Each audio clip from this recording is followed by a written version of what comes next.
welcome back to Science of Film. I'm Shauna.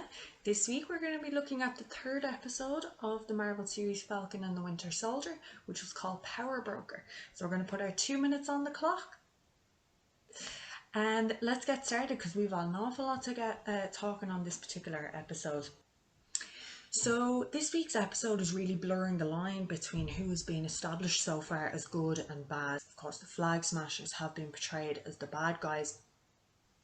But in this particular episode, we see that the supplies and medicines they've been taking are being used to help people who've been displaced by the blip. And so for that reason, you begin to root for them.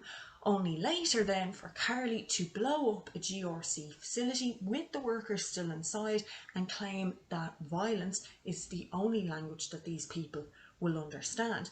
Now, of course, this language of violence we're also seeing being used by the new Captain America when we see him interrogating a guy who, of course, completely disrespects him by spitting in his face. He loses it and he screams in his face, "Do you know who I am?" Now, there's an air of self-importance and arrogance contained within this particular question, and of course, again, we see that darkness that we saw contained in him from last week's episode.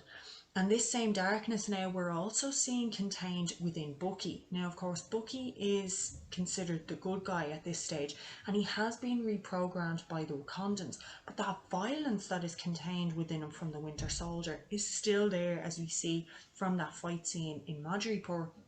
And of course, it's in Madripoor where we meet Sharon Carter again, who we haven't seen since Civil War. And now she has these badass fight moves and is able to take on an entire gang of bounty hunters all by herself. Total respect there. And of course, then we have the character of Zemo, who we've hated since Civil War because he managed to tear apart the Avengers. Only now we love him. I mean, is that weird? It's kind of weird, right? But let's own the weirdness, because Zemo dancing is literally the best thing since Steve Rogers wielding Thor's hammer.